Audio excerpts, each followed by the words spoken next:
Asante kwa kuichagua Vamba TV Online kuwa wa kwanza kutizama video zetu na matukio mbalimbali kwa kubonyeza neno subscribe button nyekundu hapo chini ya skrini yako, kisha bonyeza alama ya kengele itakayojitokeza. Kwanza niwashukuruni waandishi wenzangu, ndugu zangu kutoka wilaya ya Bunda. Nimewaiteni hapa kwa mambo mengi sana, lakini kubwa ni mjadala ambao unaendelea hasa baada ya Tanzania kutajwa na Benki ya Dunia kwamba tumeingia kwenye uchumi wa kati. Kumekuwa na mjadala, wako wanaobeza, wako wanaosema hiyo haisaidii chochote, wako wanaosema bana tumepata mafanikio makubwa. Lakini tatizo kubwa lililopo, baadhi ya wale ambao hawamtakii mema Mheshimiwa Rais wetu na serikali yake wanataka kuleta maana tofauti na kila ambacho World Bank wamemaanisha kwa Tanzania, lakini wana mpango wa kuanza kutembea kwa wananchi na kuelezea kwamba Mheshimiwa Rais Magufuli anafanya maendeleo ya vitu badala ya maendeleo ya watu.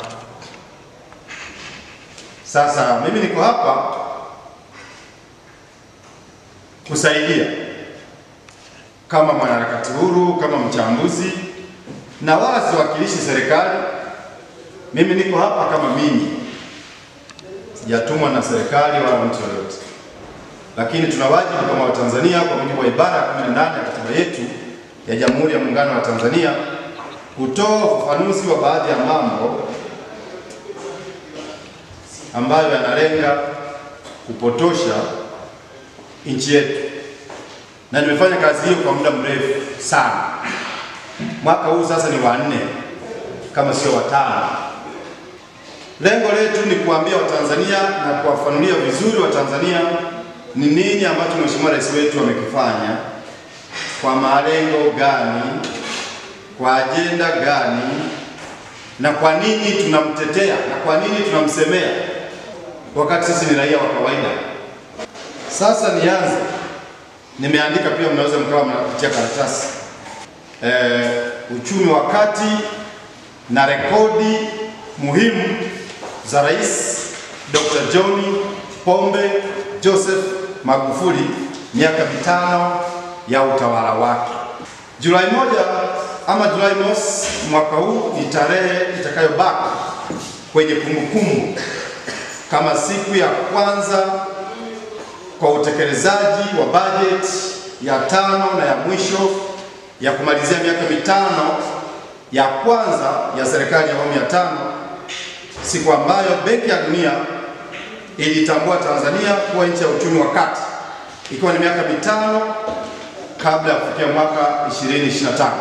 Utakumbuka hapa, kwa mujibu wa World Bank ama IMF, wao walikuwa wamekadiria Tanzania kwamba tutaingizwa kwenye uchumi wa kati ifikapo mwaka 2025. Yalikuwa ni makadirio ya Benki ya Dunia na taasisi ya fedha ya kidunia, lakini bila kutarajia taasisi hizo za fedha za kimataifa zikaja na takwimu katika mataifa 10 yanayofanya vizuri sana katika Afrika, Tanzania tukiwemo, kwamba sasa tumeingia kwenye uchumi wa kati kama taifa. Lazima tumshukuru na kumpongeza Mheshimiwa Rais Magufuli kwa nguvu kubwa sana aliyotumia, kwa ubunifu wake mkubwa, kwa mapenzi mema kwa nchi yake na kwa raia wake, na hatimaye tumeingia kwenye uchumi wa kati kabla ya mwaka 2025. Lazima tumpongeze. Waandishi wa habari, wananchi wa Tanzania, mmefanya kazi kubwa ya kumsaidia Mheshimiwa Rais, na ninaamini Watanzania ndio waliosababisha yote haya, kwa sababu mmempa ushirikiano mkubwa sana wakati anamaliza miaka 5 ya kwanza. Katika kujadili mafanikio haya, ningependa kuwakumbusha rekodi kadhaa za Mheshimiwa Rais Dr. John Magufuli kitaifa na kimataifa kama sehemu ya kutafasiri mafanikio haya kwa kumbukumbu za kizazi hiki na kizazi kinachokuja. Na pia naomba niweke sawa wale wote ambao walikuwa wakijiuliza Rais Dr. Magufuli anajenga nchi ya namna gani? Analipeleka wapi taifa hili? Naweka sawa pia wale waliohoji Rais Dr. Magufuli na uchumi wa kati kabla ya mwaka 25. Kumekuwa na watu wanahoji. Na kama mnavyojua, wako baadhi ya wanasiasa kazi yao ni kuhoji, kazi yao ni kubeza, kazi yao ni kukataa kila kinachofanyika na rais wetu. Ufafanuzi wenye tija kwa Watanzania, rekodi iliyotolewa na shirika la fedha duniani IMF kupitia aliyekuwa mkurugenzi wa shirika hilo Christine Lagarde alipohojiwa na jarida maarufu la Quartz mwaka 2017 akiwa Addis Ababa nchini Ethiopia. Alipoulizwa ni nchi zipi Afrika zinaelekea Vietnam kwa mapinduzi ya viwanda, alitaja Tanzania, Ethiopia, Nigeria na Kenya. Hili lilikuwa ni jibu kwa Watanzania waliokuwa wakihoji kama kweli serikali ya Rais Magufuli inajenga uchumi wa viwanda na kutambulishwa ama kutambulika duniani. Mheshimiwa Magufuli ana rekodi nyingine iliyotolewa kwenye jukwaa la kimataifa kuhusu uchumi, yani World Economic Forum mwaka 2018, ambapo Tanzania ilitajwa kuwa taifa kinara Afrika Kusini mwa jangwa la Sahara kwa uchumi jumuifu, kwa maana ya uchumi unaobeba watu wengi, inclusive economy. Yaani uchumi huu ni uchumi wa watu wengi. Tunajaribu kuelezea haya kwa sababu kumekuwa na watu wanaendelea na zama za kale wakati kuna zama za sasa. Mheshimiwa Magufuli anajenga nchi katika zama za sasa na zijazo. Anaangalia watu wa sasa na wale wanaokuja. Serikali ya Tanzania ilitajwa kuwa ya 28 kati ya nchi 186 duniani zilizofanyiwa tathmini kwa madhubuti katika usimamizi wa matumizi ya fedha za umma. Baadhi ya nchi zilizoachwa mbali na nafasi zao kwenye mabano ni Kenya, nafasi ya 70, Uganda nafasi ya 100, Malawi nafasi ya 106, Msumbiji 118, Ghana 61, Botswana 37. Matumizi mazuri ya fedha za umma. Miaka 30 iliyopita, na nimekuwa nasema sana na kurudia, miaka 24 ya Mwalimu Nyerere alijenga umoja, alijenga mshikamano, alijenga amani na akatujengea taifa kama taifa na akatujengea misingi ya nchi yetu. Tulitarajia kwamba baada ya Mwalimu tungekwenda mbele zaidi kwa kasi zaidi, lakini ilikuwa kinyume chake. Kwenye swala la kudhibiti fedha ya umma, fedha ya umma ilikuwa inaliwa. Watu wanakwenda kufua suti Uingereza, wanakwenda kufanyia mikutano Dubai, na wakati huo Tanzania hatuna ndege. Kwa hiyo kulikuwa na fedha inatumika ambavyo sivyo, kiasi kwamba kama viongozi wangeweza kuwa makini, nchi hii sasa leo tusingekuwa tunaona hata baadhi ya mashule bado kuna shida ya madawati, kuna shida ya nyumba za walimu. Mheshimiwa Rais Magufuli amejitahidi kwa kiasi chake tangu aingie madarakani kufanya mambo haya. Rekodi hii inathibitisha kuwa hata dunia inatambua kuwa Rais Magufuli anajenga serikali yenye nidhamu ya matumizi haya, hata kuwa na rekodi kubwa sio tu Afrika bali duniani. Hii ni kwa mujibu wa ripoti ya World Economic Forum Executive Opinion Survey ya mwaka 2019. Rais Magufuli kwenye fedha ya umma hana utani, na tumeshuhudia mawaziri, baadhi ya makatibu wakuu, wakurugenzi, watendaji wa mikoa, ngazi ya mikoa na wilaya, rais amewaondoa kazini wengi sana. Hiyo yote ni kwa sababu ya matumizi mabaya ya fedha ya umma, matumizi mabaya ya madaraka. Tunasema cheo ni dhamana, uongozi ni watu. Unapokuwa kiongozi, cha kwanza lazima ushughulike na shida za watu waliokuzunguka, unaowaongoza na mambo mengine. Shida za watu ni nini? Ni pamoja na huduma zao za kila siku za kijamii. Mkaa, kwa maana bei ya mkaa, mafuta ya taa, bei ya kiberiti, usafiri, kwa maana ya nauli, atoka sehemu moja kwenda nyingine. Kuna mambo mengi ya msingi kwenye elimu. Ile michango ambayo Mheshimiwa Rais Magufuli ameifuta sasa kwenye mashule ya msingi, kushughulika na shida za watu, na Rais Magufuli anashughulika na shida za watu. Ndio maana fedha za umma sasa ni kala moto. Manyanyaso kwenye shule za misingi na sekondari hatusikii. Michango ambayo haina tija kwa maslahi ya watu haipo. Hiyo yote ni kazi ya Mheshimiwa Rais Dr. John Pombe Magufuli. Tanzania inatajwa kama taifa kinara katika nchi 37 Afrika zilizofanyiwa utafiti katika vita dhidi ya ufisadi. Hii ni kwa mujibu wa ripoti ya The Africa Global Opinion Survey ya 2019. Hapa tunakuja kwenye ufisadi. Hauwezi kuingia kwenye uchumi wa kati brother, au ndugu zangu wa Tanzania, kama kuna baadhi ya mambo kufanya. Ufisadi ni sehemu ya vigezo. Rais ama nchi inashughulika vipi na ufisadi na rushwa. Lakini Mheshimiwa Rais Magufuli inaonekana sifa hizo anazo, na maana yake pia tunapoelekea ni kujitegemea, kwa sababu kuna mambo mengi ameyafanya. Nimeona niseme haya kwa sababu kuna watu wanadanganya na nini, uchumi wa kati, sijui kuna uchumi sio wa vitu badala uchumi wa vitu.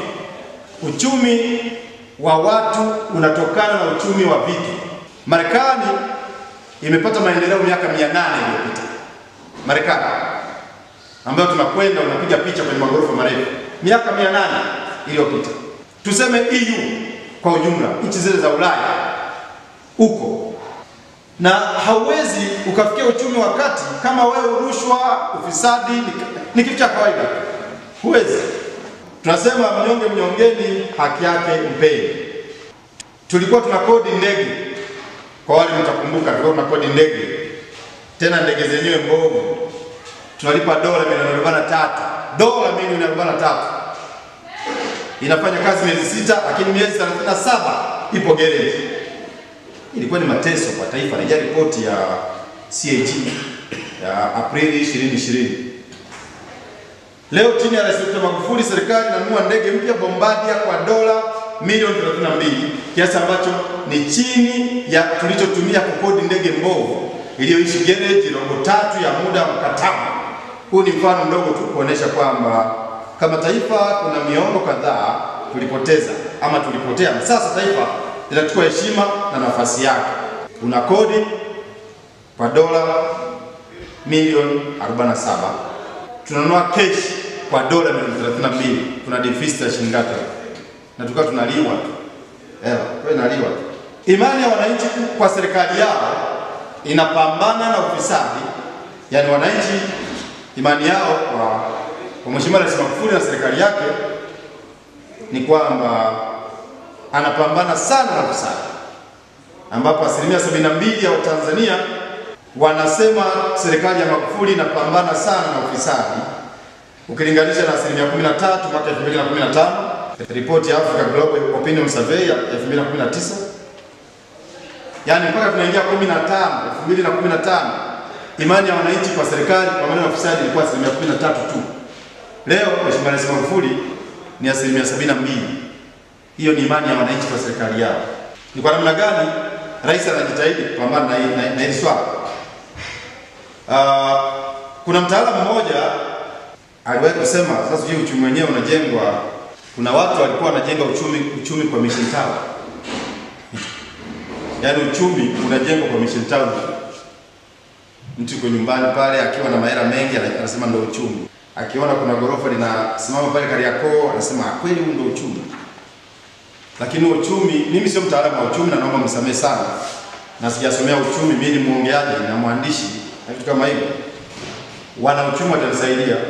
Lakini mimi ninachoamini ni kwamba unapojenga bwawa la umeme, mtakumbuka wa Tanzania tulikuwa tuna umeme wa majenereta. Miaka mingi majenereta. Na kulikuwa hakuna sababu. Unapojenga bwawa la umeme Mtanzania analipishwa unit labda moja 0.1 labda 2 huko. Manake zile megawatt 2000 na usheri ile itasaidia viwanda vingi kufanya kazi. Na sio viwanda, tuachane na viwanda vikubwa vya kina Baresa na wengine. Tuachane na hivi. Kuna wale wananchi wa kawaida sana ambao wapo vijijini kwetu, kwenye mitaa, kwenye vijiji. Yaani mtu anachoma magrili yake, ana kiwanda chake kidogo cha grill. Anachomelea aluminium. Anatengeneza sijui masufuria. Kuna wengine siku hizi wanashona viatu. Tunaita viatu vya Wachaga, yuko nyumbani kwake na kiwanda, anatumia umeme. Maana yake tutapunguza sana yale matatizo ya umeme kama hili bwawa litakwisha. Lakini pia wawekezaji wengi watakuja Tanzania, na wakija kuwekeza Tanzania watajenga viwanda vingi, tatizo la ajira litapungua, Watanzania wengi wataendesha maisha yao. Ndio faida ya kuwa na umeme. Inapunguza ule mhangaiko wa kulipa ile mnaita nini ile kwa mwezi. Bado ile hela ni nyingi. Kwa mwezi walipa dola ngapi ngapi? Kwa mujibu wa nani, maana unaweza mkanisaidia pia waandishi wa habari. Nadhani bado tuna tatizo kwenye kulipa umeme kwa mwezi. Lakini kama lile bwawa litafikia mwisho, maana yake ni kwamba huenda tukalipa unit labda shilingi 0 something. Ndio faida ya kuwa na miradi mikubwa. Huu mradi wa umeme ni wa miaka 150 ijayo. Maana yake umeme huu ambao utakuwa haukatiki itakuwa ni miaka 50 ijayo. Kwa hiyo Mheshimiwa Magufuli afanye kwa sababu ya familia yake. Mheshimiwa Rais Magufuli afanye kwa sababu ya mke wake au nyumba yake. Anafanya kwa sababu ya Watanzania miaka 150 ijayo. Kwa hiyo anatengeneza uchumi si wa sasa, ni uchumi wa baadaye. Tanzania kufanyia tathmini ya kimataifa kuhusu madhubuti wa kiuchumi na kuibuka kinara Afrika Mashariki kiasi cha kuzua taharuki nchini Kenya. Rejea gazeti la nchini Kenya, The Business Day la Machi 4, 2017. Ile gazeti kwa mujibu wa tathmini ya taasisi ya kimataifa makao makuu yake nchini Marekani, ambapo mwaka 2017 liliandika ile gazeti. Taasisi hiyo ambayo inaongoza duniani kwa kufanya tathmini hizi, yani credit rating, ilifanya tathmini hii ya kwanza kufanywa Tanzania tangu tupate uhuru, na ikaipa Tanzania daraja B1, ikiwa juu ya nchi zote za Afrika Mashariki zenye daraja B2. Hawa ni wataalamu wa mambo ya rating, mambo ya uchumi. Tanzania tuliwekwa kwenye daraja la B1. Kenya ikaingia kwenye B2. Hili gazeti la Kenya lilitaharuki, The Business Day walitaharuki na wananchi wa Kenya wengi wakataharuki. Kusema sasa tunakwenda wapi? Tanzania inataka kuipita Kenya. Sasa Rais Magufuli anafanya kazi si kwa sababu yake yeye, kwa sababu ya Watanzania. Na kumbukumbu za dunia na zitabaki hivyo kama utambulisho wa Rais Magufuli kimataifa, achilia mbali kumbukumbu ya diplomasia kubwa aliyotumia kukabili ugonjwa wa corona na kuziacha nchi zote duniani zikijiuliza iliwezekanaje corona iliyoyumbisha dunia nzima lakini kashindwa Tanzania kwa Rais Dr. Magufuli. Nachosisitiza hapa ni kwamba wakati John Magufuli akifanikisha rekodi kubwa kiasi hiki kitaifa na kimataifa, ni vema tukakumbuka kuwa alipokea serikali mwaka 2015 ikiwa hoi ilitambaa kiasi kwamba haikuwa na uwezo wa kulipa mshahara na deni la taifa kwa mwezi.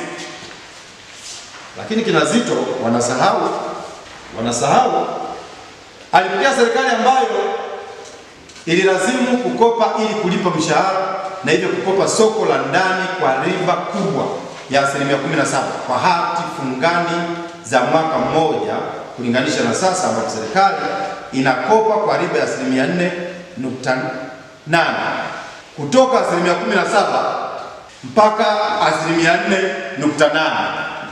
Lakini wakati wale kina Zitto wanaelezea mambo haya ni hawawezi wakayasema, kwa sababu walinufaika, walishiba na wakaongeza na wakina dada wanne na nini, nyumba ndogo 2 3 bungeni. Zitto anakuja na wadada 4, anawapangia hoteli kubwa pale $400 kwa siku.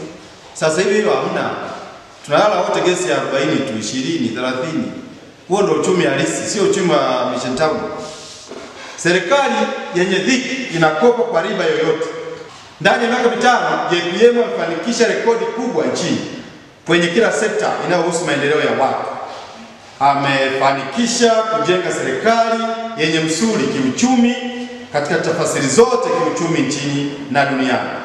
Tuliojua rekodi hizi hatukushangaa kusikia rekodi ya Benki ya Dunia kwa Tanzania kutangaza kufuzu kuingia uchumi wa kati miaka 5 kabla ya mwaka na lengo ambayo ni 2023. Magufuli amefanya kitu ambacho hakikuwahi kufanywa na kiongozi yoyote aliyepata kutokea kwenye nchi yetu. Haya ni maneno ambayo lazima tuyaseme na Watanzania mjue kwa nini rais wenu anafanya mambo haya mazuri. Yeye ni binadamu, wako watu pia wanamwangusha. Tanzania ni nchi kubwa, lakini anajitahidi sana kutoa adhabu kali kwa wale wanaomwangusha, lakini hawawezi kuisha. Na cha msingi ni kumwombea aendelee kuwa kiongozi.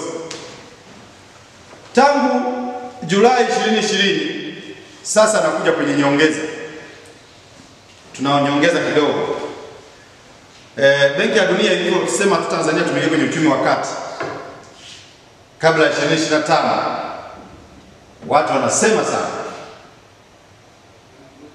wanaongea sana watu, lakini kitendo cha kuingia uchumi wa kati kabla ya 2025 ni pigo kubwa sana kwa wanaobeza maendeleo chini ya Magufuli. Hilo ni pigo kubwa. Yaani hiyo inaitwa ngumi ya chembe. Amewapiga ngumi ya sikio, kapiga ngumi ya chembe, kapiga ngumi ya pua. Yaani hiyo kuonyesha kwamba uchumi wetu unakwenda. Pigo kubwa sana kwa wanaobeza mageuzi haya makubwa nchini. Uchumi wa kati unamaanisha tumefuzu kujitegemea zaidi. Wanauchumi watanisaidia. Nadhani Rais Magufuli amefanikiwa kujitegemea. Tunakwenda kujitegemea. Na kwa mtu mwenye akili, ukimwona rais anapambana kwenye kujitegemea, rais huyu ana nia njema, ana malengo mazuri, ana malengo mema dhidi ya nchi yetu na wananchi wake na raia wake. Hii ni hatua muhimu kuelekea kuliondoa taifa letu kwenye kundi la mataifa yenye uchumi duni ambayo hupewa kipaumbele cha misaada na mikopo nafuu. Magufuli anakimbia kweli kweli, sio mchezo. Anakimbia kweli. Uongozi wake usomeka katika sura ya unyonge, nadhani hii haipo tena. Maana tulikuwa tunaambiwa sisi nchi maskini. Kwa Mheshimiwa Rais Magufuli anakuambia Tanzania sio maskini. Tanzania ina rasilimali nyingi. Tatizo tatizo lipo kwenye leadership.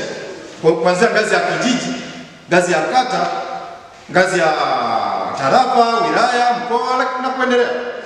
Leadership na usimamiaji madhubuti. Tungepata watu wanaofanya kazi kama Magufuli kwa vitendo, sio watu kama ofisini, kuanzia kwenye wabunge, kwenye wakuu wa wilaya, kwenye wakuu wa mikoa, kwenye wakurugenzi, hali tungekuwa mbali sana. Mheshimiwa Rais Magufuli anafuatilia anachokitoa. Akitoa pesa yake anafuatilia. Benki ya Dunia wamejibu kwamba Tanzania ya awamu ya 5 sio ile. Kwa sasa ipo uchumi wa kati. Hiyo ni Benki ya Dunia, sio mimi Msiba ninasema. Ni Benki ya Dunia. na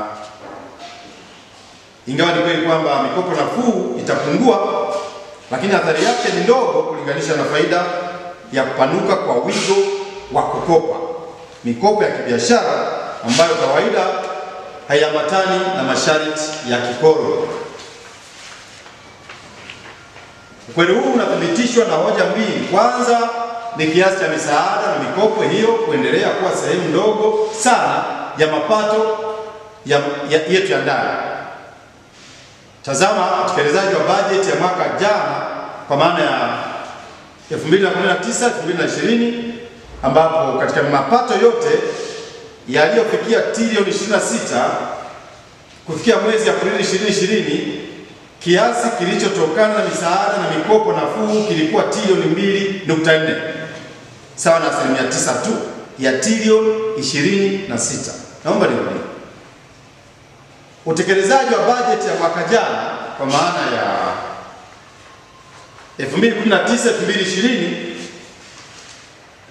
ambapo katika mapato yote yaliyofikia trilioni 26 kila kufikia mwezi Aprili 2020, kiasi kilichotokana na misaada na mikopo nafuu kilikuwa trilioni 2.4, sawa na 9% tu ya trilioni 26. Sijui kama waandishi wa habari mnanielewa.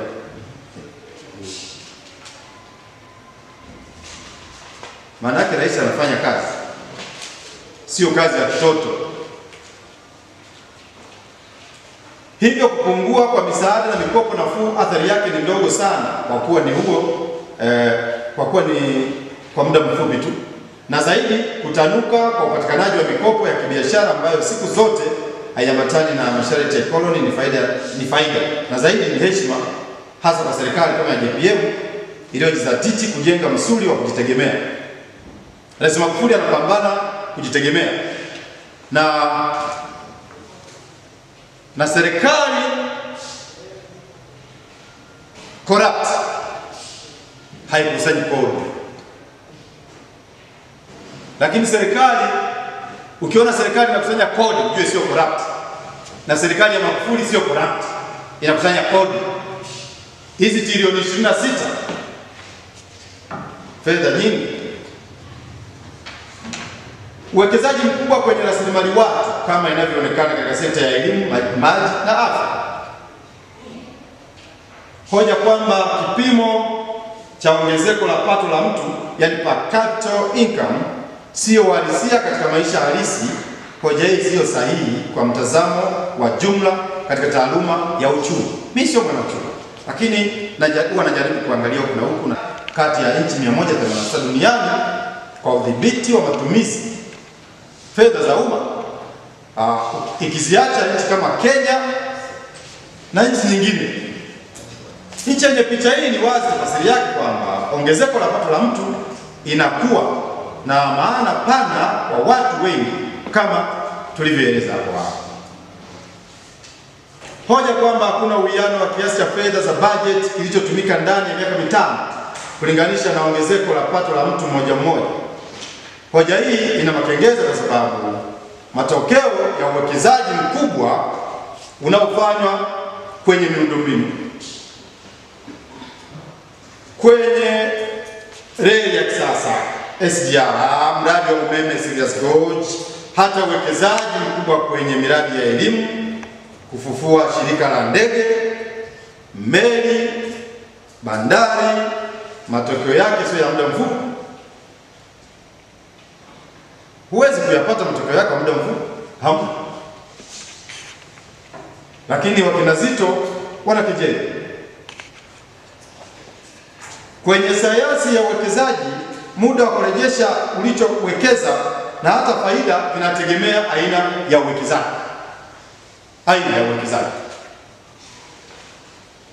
Ukiwekeza shamba la mchicha, toa mfano, unaweza kurejesha mapato ndani ya mwezi mmoja. Lakini ukiwekeza shamba la miti utarejesha baada ya miaka 10 na kuendelea, lakini umejenga msingi endelevu. Wananielewa? Najua anaelewa. Sasa pengine kuna watu walitamani nchi hii tujenge kwa falsafa ya uwekezaji kwa kwenye mchicha, kwamba ndani ya mwezi mmoja una fedha mfukoni umejaza na fedha unatembea kwenye viroba, kwamba huo ndo uwekezaji. Hakuna nchi iliyoendelea kwa falsafa hiyo, iwe Vietnam, Malaysia, Korea Kusini ama Singapore. Hakuna. Mawazo ya namna hii yakipewa nafasi kwa kinachoitwa demokrasia, tunaweza kugeuka taifa la wachuuzi kwa nusu karne nyingine ijayo. Hili halitakiwi. Rais Magufuli anawekeza kwenye miradi mikubwa. Baada ya miaka 50 ijayo, 100 ijayo, watoto wetu watafaidika nayo, kama reli. Tuko Bunda kwa mfano, tuko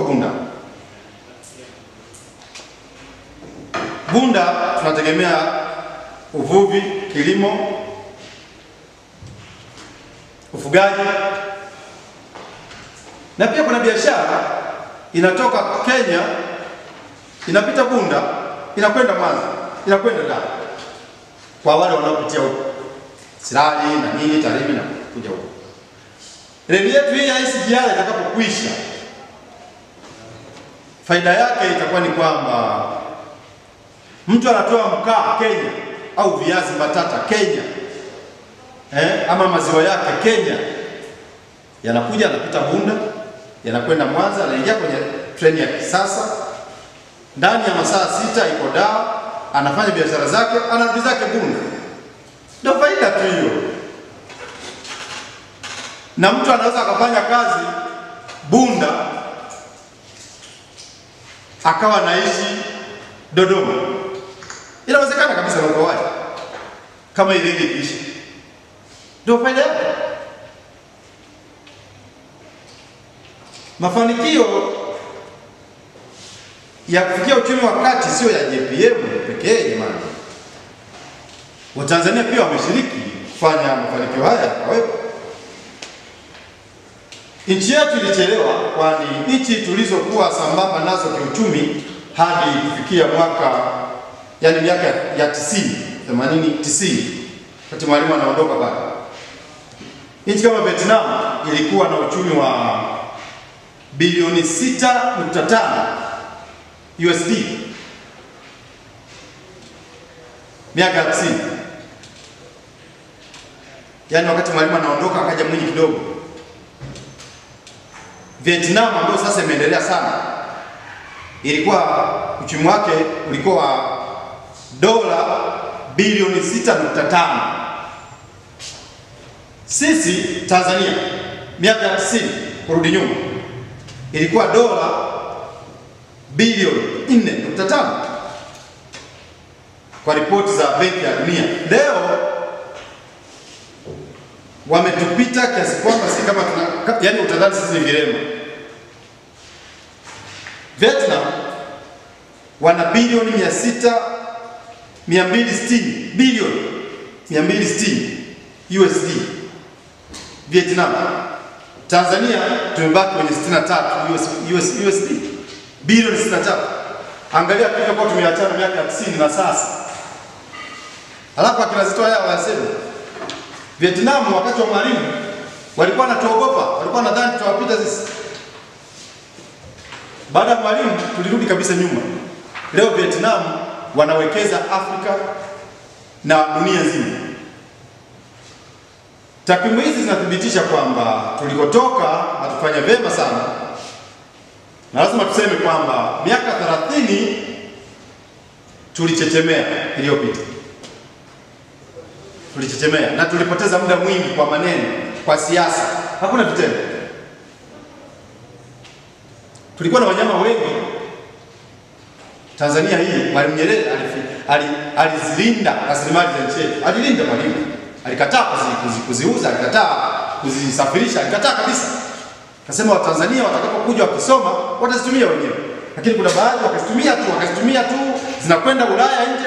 Matokeo yake mpaka twiga anapakiwa kwenye ndege, anapelekwa kwenye vitaru vya, ukienda kwenye mbuga zetu, hifadhi zetu, kulikuwa na vitaru wanamiliki wazungu, wanamiliki Waarabu, wanamiliki wa kina nani, hakuna Mswahili hata mmoja. Kwenye madini ya kadhalika walikuwa ni wazungu, ni wageni. Lakini Magufuli amekuja kubadilisha hiyo. Anawatengenezea Watanzania wanufaike na rasilimali zao. Magufuli ana nia njema, nia njema. Tukisemaga haya watu wengine wapendi. Tukisema watu wanasema unatukana wazee, lakini mtu anapakia twiga na urefu ule anapeleka Arabuni. 98% ya wawekezaji kwenye rasilimali za taifa, tena kwenye vitaru ambavyo havihitaji pesa, walikuwa ni wageni. Kwenye madini walikuwa ni wageni. Mimi nazaliwa Mara, mkoa wenye madini, wenye mbuga za wanyama kubwa. Sasa na miaka 40 sijaona faida yoyote kwenye mkoa huu.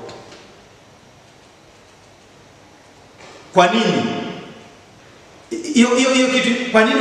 Yaani sisi tunajenga Canada. Yaani rasilimali zetu za Tanzania zinajenga Canada, zinajenga Marekani, zinajenga Singapore, zinajenga Arabuni, Dubai. Hawajengi Bunda, hazijengi Mara, wala Nanjirinji, Mtwara, wala Lindi. Tukisema maneno haya watu hawapendi kuyasikia, lakini lazima katika watu 100 wapo mtu mmoja au milioni moja ambaye anaweza kusema tu na kujilipua na nini. Hata akiondoka wanasema huyo mtu alikuwa anasema kwa faida ya watu. Mapinduzi anayoyafanya leo Mheshimiwa Rais Magufuli hayakuwahi kufanya miaka 30 iliyopita. Hakufanyika. Yangefanyika hii kasi miaka 30 iliyopita tungekuwa mbali sana. Mapungufu ya pili ya hoja hii ya kwamba kilichopo na uhalisia wa maisha sio sawa, nadhani ni wivu tu kwa Mheshimiwa Rais Magufuli. Hawa wanasiasa, yaani haiwezekani anachofanya rais alafu hawa wasione. Haiwezekani. Angalia kwenye madawa. Watu walikuwa na maduka kwenye hospitali, kulikuwa na maduka. Leo hakuna, na kama yapo wamebaki wachache wale wenye roho ngumu kama ya paka. Mheshimiwa Mwinyi aliwahi kusema kila zama na kitabu chake. Hatubezi viongozi waliopita miaka 30 walifanya mema mazuri mengi kwenye barabara, kwenye nini, walifanya vizuri. Bunda hapa tulipata mbunge akawa waziri wa maji, na Rais Kikwete alitupa hivyo kwa maana kwamba Bunda tuwe na maji. Lakini aliyepewa hiyo mamlaka hakufanya. Walitaka Kikwete afanye nini? Kikwete alishamteua mtu wa hapa akiamini kwamba tutapata maji, lakini hakuwa na maji. Kwa marais wetu wamefanya mengi mazuri, lakini kulikuwa na mapungufu madogo madogo na lazima tuyaseme ili yaweze kusahihisha.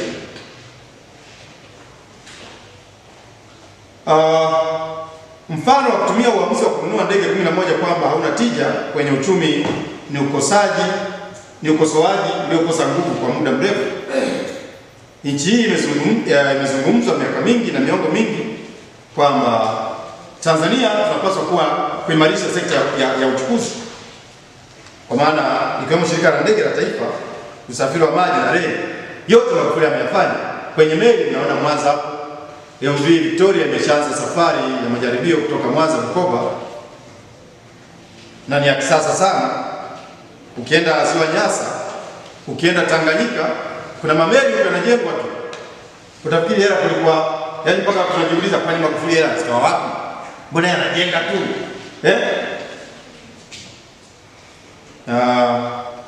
Tafiti zimeonyesha mara kadhaa kwamba kwa bahati ya nafasi ya Tanzania kijiografia, tukiwekeza kwenye sekta ya uchukuzi kikamilifu, mchango wake utakuwa mkubwa sana kuliko sekta yoyote. Rejea Poverty and Human Development Report ya mwaka 2008. Yaani tuwekeze kwenye uchukuzi kwanza. Uchukuzi unapunguza umaskini, kwa sababu humo ndani kuna miundombinu. Ukiweka barabara nzuri kutoka Bunda ikaenda Kisoria, kutoka Busambara kwenda Mugara sijui wapi na wapi huko, sijui Serengeti, kajenga barabara nzuri kwenda Mugumu, Mgeta huko. Maana yake mtu anayeuza nyama kutoka Mgeta au Serengeti atafikisha nyama yake Bunda kwa wakati, itakwenda Mwanza kwa wakati. Kwa hiyo tukiwekeza kwenye mambo ya uchukuzi na miundombinu, umaskini utapungua sana. Umaskini utapungua. Hata hii ripoti ya mwaka 2008 ya Poverty and Human Development Report ya 2008 ilieleza, na ni watafiti, ni wataalamu wanaofanya mambo. Sasa unakuaje kwenye wilaya ambayo ina barabara ama mkoa una barabara, kuna usafiri wa kutosha? Tungekuwa hata hapa na uwanja wa ndege mkubwa, tena ungeweza kujenga hata Bunda hapa kama mimi ndio, yani sababu Serengeti iko jirani na Bunda, ama ukajenga Serengeti pale uwanja mkubwa wa kimataifa wa ndege.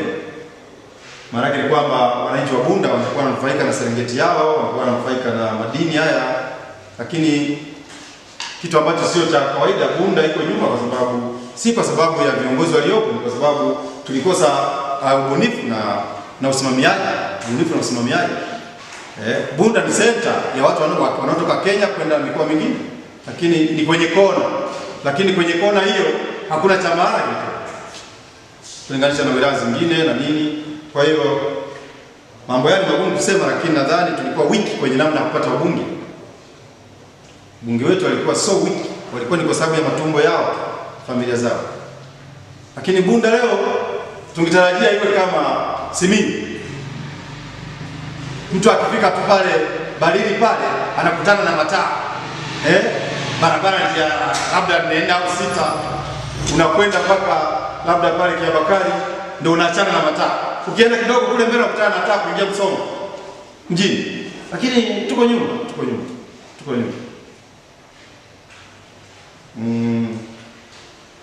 Kamati ya bunge ya miundombinu katika bunge la 11 ambalo mimi nimekuwa nashiriki mle kama mdau, walitoa taarifa na kurudia mara kwa mara kwamba zaidi ya 60% ya pesa anayotumia mtalii inaishia kwenye usafiri wa ndege. Sote tunajua utalii ni sekta kinara kwa fedha za kigeni nchini. Sote tunaelewa kwamba umuhimu wa fedha za kigeni kwa dunia ya sasa inaunganishwa, na kwa upekee kwa nafasi ya Tanzania kijiografia Afrika, maamuzi ya kufufua shirika la ndege isingepaswa kuwa hoja ya kubishania. Kwa nini watu wanabishi? Kina Zitto ndio walikuwa vinara, tunataka ndege, ndege zimenunuliwa, wanaanza tena kuleta mambo yao wanayojua wao. Pengine hoja ingekuwa tunalifufuaje shirika la ndege. Kwa mfano, uamuzi wa kukodi ndege mbovu kwa dola milioni 45. Tanzania tulikuwa tunakodi ndege kwa dola bilioni 45.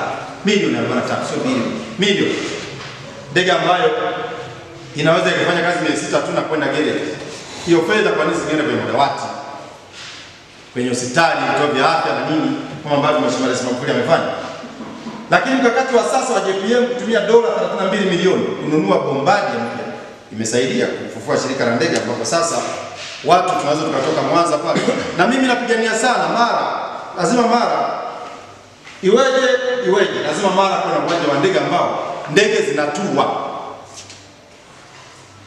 Sisi ambao tunakuja Mara kutembea, upande ndege kutoka Mara Msoma uende Dar es Salaam au Dodoma au Arusha, sio uende Mwanza ndio upande ndege uende huko.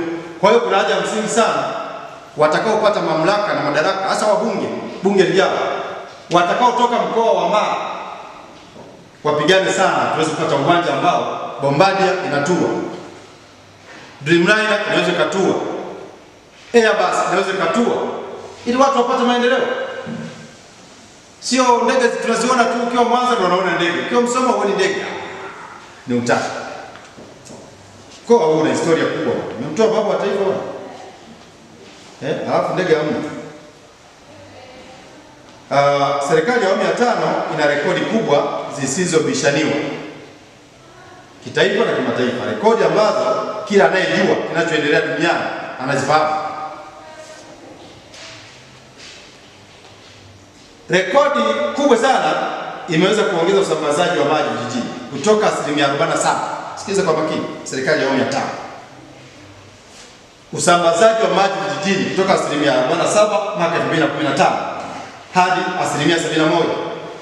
47 2015 mpaka 71 usambazaji wa maji vijijini. Halafu kuna mtu haoni. Hizi ni rekodi ambazo nimezitafuta kwenye takwimu za serikali na kimataifa, sio serikali, na takwimu za kimataifa tumesoma kwenye mitandao. Rekodi za ndani kama kugharamia elimu bure. Nani asiyejua kwamba sasa hivi elimu ni bure? Kuvunja rekodi ya mapato na mauzo ya nje sekta ya madini. Madini yameongeza tija kwenye nchi yetu. Rekodi ya kuongeza kusambaza umeme vijijini kama nilivyosema. Sasa hivi kuna zaidi ya vijiji 7,000. Yaani 2015-20 tulikuwa na vijiji 7,000, lakini leo 2020 tuna vijiji 9,300 kutoka vijiji 7,000. 2015 leo tuna vijiji 9,300 kutoka vijiji 7,000. Sio maendeleo haya kwenye umeme. Takwimu sio za msiba, ni za takwimu tunasoma kwenye mitandao ya kimataifa, kwenye taasisi za kimataifa za ndani, kwenye tunatafuta vyanzo, Wizara ya Fedha na maeneo mengine, wataalamu wanatusaidia. Mimi siwezi kuja kuongea mambo kama haya kujibu hawa wapotoshaji kina Zito wanakuja na hoja kadhaa. Na wewe lazima usome, utafute tafiti, uulize wenzako ambao ni wanauchumi na nini, wanakupa vitu, unakuja kupresent mbele za Watanzania wenzako. Ripoti ya kujenga hospitali 10 za rufaa za mkoa. 10. Hiyo ni rekodi kubwa sana. Hospitali 10 za rufaa za mikoa kuongeza fedha za dawa na vifaa tiba kwa zaidi ya 700% kutoka bilioni 31 mwaka 2015 mpaka bilioni 269. Halafu kinazitoa waoni. Labda nirejee tena hapo. Rekodi ya kujenga hospitali 10 za rufaa za mikoa kuongeza fedha za dawa na vifaa tiba kwa zaidi ya 700% kutoka bilioni 31 mwaka 2015 mpaka bilioni 269 2020. Hayo ni maendeleo makubwa sana. Kifupi, kasi ya kupungua kwa umaskini wa huduma ni kubwa sana. Tulikotoka gharama za huduma za afya zilikuwa kubwa maradufu, kwa sababu sehemu kubwa ya gharama ilihusu kuifikia huduma yenyewe kuliko gharama halisi ya huduma kutokana na umbali wa kufika na zaidi upatikanaji wa dawa. Iliwezekana kutumia 80,000 kwa ajili ya usafiri, malazi na chakula kuifuata dawa ama huduma hiyo ambayo unailipia 20,000. Natamani wachumi zaidi wafanye tafiti eneo hili la namna umaskini wa huduma ulivyopungua kutokana na ukaribu wa vituo vya kutolea huduma na ongezeko la upatikanaji wa huduma yenyewe kwa maana ya dawa. Ujenzi wa reli, meli, shirika la ndege, mradi mkubwa wa umeme sanjari na kuliondoa shirika la TANESCO kwenye mikataba mibovu hata kulifanya lijitegemee. Zote hizo ni rekodi nzuri. TANESCO kwa miaka 30 ilikuwa jini nyonya damu kwa uchumi wa Tanzania. Kuna wakati gharama za kuliendesha ililingana na bajeti ya Zanzibar kwa mikataba ya kijangili. Kufyekwa mikataba hiyo hovyo na udhibiti ni mapinduzi makubwa. TANESCO ilikuwa ni sehemu ya wizi, ilikuwa ni shirika la majangili na majambazi. Magufuli amebadilisha. Sasa hivi majangili hawako pale, wanakimbia. Bajeti ya TANESCO tu ilikuwa ni bajeti sawa na Zanzibar. Halafu leo unasema kuna kilichofanyika. Hizi nimejaribu kutaja rekodi chache tu. Labda wakati naenda kuhitimisha kwa kusema kwamba nchi hii bado inasuka. Ndani ya miaka 5 Rais Magufuli ameisuka pakubwa sana. Kauli mbiu za kisiasa za kazi na bata hazitofautiani sana na mzaha wa mzee Cheo mwaka 1995 ya kujaza watu na pesa. Maana Cheo yeye alisema akiwa rais anajaza watu na pesa. Halafu na wengine wanatafuta urais 2020 wanasema kazi na bata. ni uhuni tu, ni uhuni. Tanzania kufikia lengo lake la kuwa nchi ya uchumi wa kati kama mwaka 2025 ilihitaji zaidi ya uimarishwaji wa biashara. Wastani wa ukuaji wa pato la taifa kupanda kutoka 6% hadi 7.5 hadi 8. Kufikia lengo hili, mambo mbalimbali yalihitajika kufanyika hata kabla ya 2025. Kuongeza uwekezaji wenye tija, uimarishwaji wa huduma za kijamii hasa elimu bure kwa shule za msingi na sekondari, kuongeza upatikanaji wa mikopo kwa wanafunzi elimu ya juu, uimarishwaji wa huduma za afya ulioendana na upatikanaji wa madawa na huduma za kitabibu, upatikanaji wa huduma za maji mijini 85%, mijini 85% na vijijini 65%. Kuimarika kwa uzalishaji wa ndani kutoka 0.5 hadi 2% kwa mwaka katika kipindi cha karibu miaka 5 ya uongozi wa serikali ya Dr. John Pombe Magufuli. Tumeshuhudia kuimarika kwa uzalishaji wa ndani, hasa kwa upatikanaji wa huduma za kijamii na upatikanaji wa chakula cha kutosha na ziada kwa ajili ya kuuza nje, ambapo tuliweza kuuza nje na kupata fedha nyingi za kigeni zilizotusaidia kutekeleza miradi mbalimbali ya maendeleo. Ndugu Tanzania wenzangu, licha ya Tanzania kuwa katika jiografia nzuri kibiashara, serikali ya awamu ya 5 chini ya Dr. Magufuli iliweka mikakati ya namna ya kunufaika kibiashara na nchi zilizotuzunguka, na mikakati hiyo iliweza kusaidia kupata fedha za kigeni, kutekeleza miradi mbalimbali ya maendeleo inayotekelezwa nchini, imarishwaji wa shirika la ndege la taifa, ujenzi wa reli ya kisasa, bwawa la umeme, kupunguza msongamano wa magari Dar es Salaam, miradi mbalimbali ya barabara nchi nzima, uimarishwaji wa sekta ya utalii. Pia tumeweza kupanua mauzo ya nje ya nchi kutokana na uhusiano mzuri na mataifa ya nje unaotekelezwa kupitia Wizara ya Mambo ya Nje na ushirikiano wa kimataifa. Watanzania wenzangu, nimeona niseme haya kwa sababu kulikuwa na baadhi ya mijadala isiyokuwa na tija kwamba maendeleo yetu ya uchumi wa kati hauendani na uhalisia wa kipato cha mtu mmoja mmoja. Nimejaribu kufafanua kwa nini.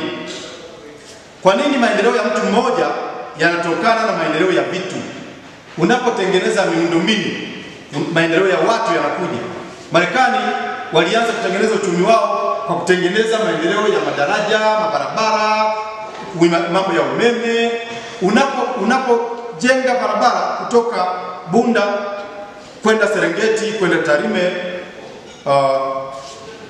labda mpaka Arusha, wapi na kadhalika, maana yake mwananchi anayeuza mchicha wake kutoka Bunda kwenda Arusha anafika kwa wakati na anafanya biashara yake na kurudi. Ndio maendeleo ya vitu yanaleta maendeleo ya watu. Ndio definition yake. Hauwezi ukawa na barabara mbovu. Kutoka Bunda kwenda Msoma ni barabara ya mashimo, natoa mfano. Halafu mfanyabiashara wa Bunda anakwenda Mwanza, hakuna lami. Hivi hayo maendeleo atapata saa ngapi? Huo mchicha wake atakucha saa ngapi Mwanza? Kwa hiyo hata Marekani walianza na vitu, nchi zote za Ulaya walianza na vitu, maendeleo ya vitu, halafu maendeleo ya watu yanafuata. Wewe una shule za msingi 200, zote ni vumbi. Kila siku mtoto akiingia ndani pale, akirudi shuleni nguo imechafuka. Mama unanunua sabuni unafua, ni hasara. Mtoto anakwenda shuleni, anakutana na shule na tiles. Anaenda darasani, anarudi nyumbani, nguo zake ni safi, hafui wala anunui sabuni, anafua baada ya wiki. Ndio maendeleo. Maendeleo ya mtu yanatokana na maendeleo ya vitu. Yanatokana na maendeleo ya vitu. Unapojenga madaraja, unapojenga meli kutoka Bukoba ama kutoka Mwanza kwenda Bukoba, tulikuwa hatuna meli na gharama ilikuwa ni nafuu pale kwa maji, lakini kutoka Mwanza kwenda Bukoba kwa barabara ni ghali sana, na hasa ukutane na barabara ya vumbi. Lakini kuna lami. Rais Magufuli ameunganisha nchi hii tangu akiwa waziri. Kwa wale msiojua, Rais Magufuli alikuwa naibu waziri ujenzi. Nakumbuka kilikuwa kipindi cha Mkapa kama sikosei, maana ndiye aliyemwibua. Alifanya mambo makubwa sana kuunganisha nchi hii. Kwa sisi watu ambao tunakaa Mara, tulikuwa tunazunguka Nairobi, ndio unaingia Mara. Ile barabara ya Singida ya kati ilikuwa ipitiki. Magufuli alituwekea lami. Alikuwa naibu waziri, akaja kuwa waziri kamili, daraja la Umoja Mtwara, daraja la Mkapa, nani asione? Alikuwa ni yeye Magufuli. Mtwara ilikuwa haiendeki, Lindi ilikuwa haiendeki, kanda ya Ziwa ilikuwa haiendeki. Magufuli akiwa waziri alifanya. Akapelekwa kwenye wizara ya kitoweo kwa mizengo hivi. Kwenye wizara ya kitoweo hiyo, mifugo na uvuvi, akafanya wonders. Akamata meli, ziwa letu na bahari zetu ilikuwa ni shamba la bibi. Rais Magufuli alipoingia pale, kabla hajawa rais, kama waziri wa mifugo na uvuvi, alikamata meli. Watu wanakuwa kwenye kina kirefu kwenye bahari kuu, Tanzania ifaidiki na chochote. Na Rais Magufuli ndiye aliyefungua hiyo, wakina Zitto hawaoni na wapinzani hawaoni. Hiyo kesi tulishindwa, lakini ilikuwa ni mipango ya wale majamaa yale majangili, kwa kushirikiana na baadhi ya Watanzania, wakaenda kutoa mapesa huko wanakojua wenyewe, eti tukashindwa. Kwa sababu waliohusika wengi kwenye ile meli walikuwa ni Watanzania wenyewe, kwa kushirikiana na wale majangili wale. Kwa hiyo Rais Magufuli, kwa wale msio rais yani kwa kazi aliyofanya kama waziri, kwenye ngazi ya waziri miaka 20, ndiye alitakiwa kuwa rais, na Mungu akatusaidia akawa rais, kwa sababu alikuwa ni waziri bora kwenye katika ile cabinet. Tunazungumzia tangu amemaliza Mkapa pale akaja Jakaya, Magufuli alikuwa waziri bora na amekuwa rais. Umeona advantage yake. Ukienda Dar es Salaam leo, uchumi wakati huo hujaja hivi. Wazungu wanaangalia mambo mengi. Magufuli anakusanya kodi ndio kitu cha kwanza. Wazungu wanafuatilia, wanatuma pelelezi wao kufuatilia, anakusanya kodi huyo bwana. Wanakuta anakusanya kodi. Miradi mikubwa inajengwa. Kwa mfano Ubungo potea. Maana unaweza umerudi huku ulikotoka. Tulikuwa tunaona mambo hayo Kenya na nchi za Ulaya. Leo unakuta Tanzania. Kwenda uwanja wa ndege tulikuwa tunatumia masaa karibu 8. Leo hakuna foleni pale. Unapita tu, unaenda uwanja wa ndege. Arusha pale kuna mradi wa maji mkubwa kabisa, haikapata kutokea. Mara tuna hospitali ya kisasa kubwa sana, Babu Nyerere Memorial Hospital. Hapo Mara itatibu karibu kanda ya Ziwa yote na nchi za jirani za ukanda wetu wa Afrika Mashariki. Kwa Magufuli anafanya vitu ambavyo vilishindikanika kufanyika. Sasa akipata watu wazuri kwenye serikali ijayo, Tanzania itapiga hatua kuliko mnavyofikiria. Kwa sababu moja mtazamo wetu sisi, rais anaweza kuwa anakwenda mbele, waziri anamrudisha nyuma, au viongozi wale walio chini wanamrudisha nyuma. Kama Mheshimiwa Magufuli atapata watu wanaokwenda naye, wanazungumza lugha moja. Awamu ya mwisho ya Mheshimiwa Rais anapata wabunge na mawaziri na makatibu na wakuu wa mikoa na wakuu wa wilaya na madegi wanaozungumza lugha moja, nchi itapiga hatua kubwa. Juzi nimeona shule moja imetolewa, watoto wamekaa, nafikiri Mvomero si Kilombero, wanakaa chini. Nilisikitika sana.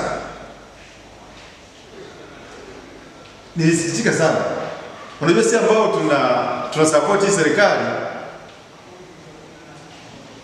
na kuisemea kwa mema, alafu inatolewa picha ile na ni halisia kabisa, watoto wamekaa chini ya mawe. Yaani nilikasirika, utadhani mimi ndio rais. Yaani sijui ningechukua maamuzi gani. Sasa pale Mvomero kuna mkuu wa wilaya, kuna mkurugenzi, kuna mbunge, kuna diwani, kuna katibu kata, kuna mtendaji wa kijiji, kuna mtendaji wa kata. Hivi hao wote hawajaona kweli? Kweli hawajaona? Sasa mimi ndo ningekuwa kiongozi. Ila Rais Magufuli ni mpole sana. Yaani mtendaji wa kijiji, mtendaji wa kata, tarafa, wilaya, mkoa, waziri, katibu, wote hawakujua. Mpaka ndio kupigwa picha watu wamekaa chini. Kwenye karne hii mtoto anakaa chini ajue kwenye karne hii. Tena utawala wa Mheshimiwa Magufuli. Sasa ndio maana nawaambia Mheshimiwa Rais Magufuli anahitaji apate watu wanaoongea naye lugha moja. Sio waziri wakaa ndani. Katibu, wewe ni katibu labda Wizara ya Elimu, na unakaaje huko ofisini? Mkurugenzi wa idara ya elimu shule ya msingi, unakaaje ofisini wewe? Umeajiriwa kwa ofisini?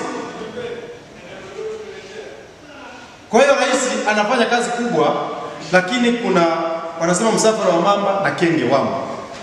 Nadhani kwenye serikali ya Mheshimiwa Rais Magufuli bado kuna kenge wengi wamo mle, na wanahitaji kufyekwa ili apate watu wanaokwenda naye pamoja, wanaozungumza lugha moja, nchi iende.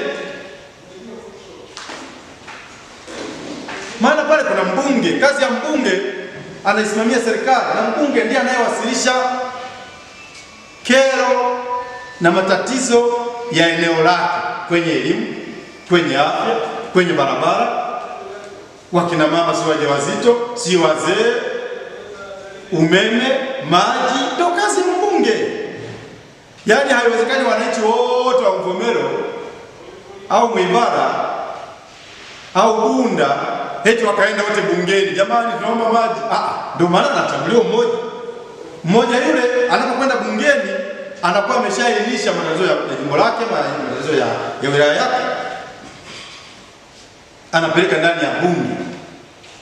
Lakini swala la madawati ni swala ambalo sasa hivi halina mashiko sana.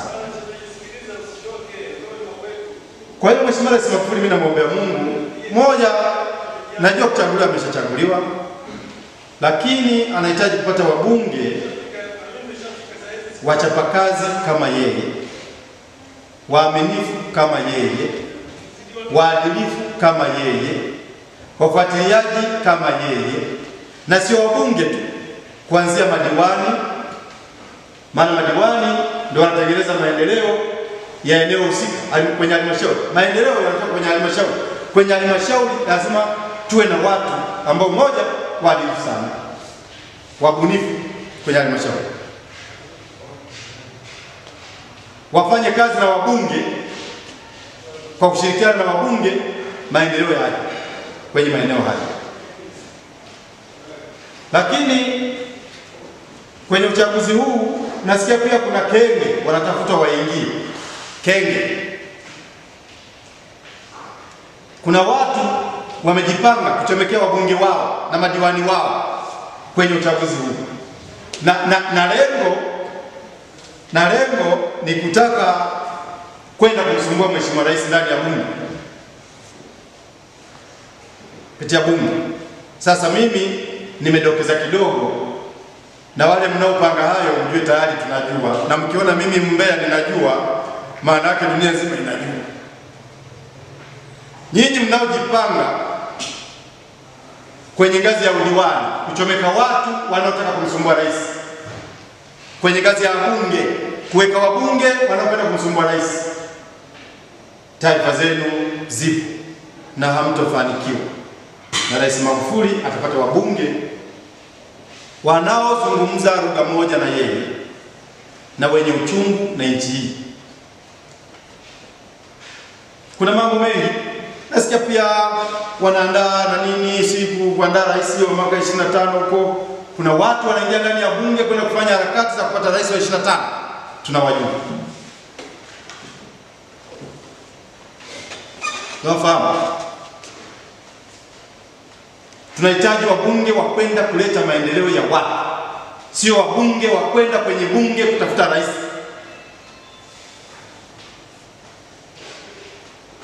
Nchi bado ina mambo mengi yanahitaji kufanyika. Kwenye elimu, kwenye maji. Rais Magufuli kajitahidi kwa kiasi chake, lakini tunahitaji kasi mpya nyingine, kasi kweli ili maendeleo yaje. Kwa hiyo ni mawazo ambao mnatafuta viongozi kupitia bunge kwenda kumsumbua rais. Sababu bunge ni chombo ambacho kinaweza kumtikisa rais, kwa mujibu wa katiba. Sasa kuna watu wanataka kupitia bunge na wanachomeka watu kwenye majimbo, lakini lengo lao ni kwenda kuleta shida ndani ya bunge. Tunajua na msifanye hivyo. Magufuli ana nia njema, anahitaji kusaidiwa akamilishe malengo yake. Hatuhitaji wabunge wa kwenda kutumika kumdhalilisha rais, kufanya mambo ambayo hayahitaji ndani ya bunge. Tunahitaji tupate wabunge wanaokwenda kupigania maslahi ya wananchi wao, kazi za wananchi wao, matatizo ya wananchi wao, shida za wananchi wao zitatuliwe kupitia bunge. Barabara, elimu, maji, umeme. Nimeona nigusie hayo, yalikuwa nje ya mada yangu, lakini nimegusia kidogo tu. Kuna siku nitazungumzia hilo kwa urefu wake, kuhusu watu wanaojiandaa kutafuta wabunge na madiwani ili kuleta matatizo ndani ya bunge kwenye serikali hii, na wale wanaojiandaa kumtafuta rais wa 2025 kabla hata ya muda. Nimechomekea tu, naomba mnisamehe. Mwisho, kwa umuhimu mkubwa sana, namshukuru Dr. James, Katibu Mkuu Wizara ya Fedha, kwa ushirikiano alionipa ili kufanikisha kuwasilisha kwenu ndugu wananchi wenzangu taarifa hii. Namshukuru sana David Kafulila Rasi Songwe. Kiangu David Kafulila, asante sana kote ulipo. Namshukuru sana Mirama Masiko, mtumishi wa umma na mgombea ubunge jimbo la Serengeti. Hawa watatu ndio wamenisaidia kuweza kufanikisha hicho ambacho nimekiwasilisha mbele ya Watanzania kuhusiana na kitu ambacho kinaendelea, kwamba uchumi wa kati hauendani na uhalisia, maendeleo ya vitu badala maendeleo ya watu. Nimeshirikiana sana na hawa watu watatu, na nawashukuruni sana kwa kunipa ushirikiano huu, kwa sababu nchi hii itajengwa na Watanzania wenyewe, na wenyewe ndio sisi, mimi na wewe. Waandishi wa habari pia niwashukuru kwa kuweza kunisaidia kufikisha ujumbe wangu kwa wananchi. Nawashukuru sana Watanzania wenzangu mnaoendelea kunifuatilia kutoka dunia na Afrika hii na Tanzania hii. Nawashukuru sana. Naombeni tuendelee kusaidiana. Panapobidi nitakuwa naongea, kwa sababu siwezi kuona wapotoshaji wanaongea alafu mimi nikakaa kimya, na watu wamekuwa wananisumbua sana. Wakiongea watu wananiinbox kule, bwana ongea. Kwa kweli na wasikiliza, ndio maana naongea, kwa sababu mnaniamini, mnanipenda, na mimi pia nawaheshimu. Lakini yote kwa yote, muombeeni Rais Magufuli. Mimi sina umuhimu wowote. Mtu muhimu katika nchi yetu zaidi ni Magufuli, sio mimi. Mimi sina umuhimu wowote kabisa. Mimi na umuhimu kwa watoto wangu na majirani zangu, na ninawasaidia, maana mimi nasomesha watu wengi ambao wengine hata siwajui. Lakini Rais Magufuli umuhimu wake ni kwamba ana Watanzania milioni 54 wote tunamtegemea yeye. Watu wote milioni 54 ni watoto wa Magufuli, wote tunamtegemea yeye. Kwa hiyo muombeeni rais muombeeni sana aendelee kuwa na afya njema, tuendelee kumsupport. Mlioko nje, Watanzania wenzangu mlioko nje, muombeeni rais wetu. Mlioko Afrika, muombeeni rais wetu. Na mlioko Tanzania, endeleeni kumsupport na kumwombea rais wetu. Na kwa sababu mmenisupport tangu nianze kuzungumza, nitumie nafasi hii kuwashukuru sana. Maana nimepambana mimi na nyinyi. Taarifa nyingi mlikuwa mnanipa nyinyi. Mimi sina taarifa kivile, lakini napata taarifa nyingi kutoka kwa watu walioko nje na walioko ndani. Na washukuruni sana. Na muendelee kunipa taarifa kwa sababu tunakwenda kwenye kipindi kigumu cha uchaguzi. Kuna watu wanataka kupenyeza watu wao, wakenge wanataka kuingiza kwenye watu sahihi. Sababu serikali ya Magufuli ni serikali sahihi na adilifu na aminifu kwa watu.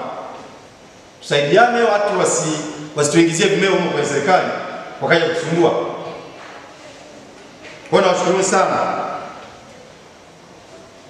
Najua wengi mna hamu na mnaniuliza utagombea? Bado sina jibu. Maana natumia message nyingi. Brasa gombea.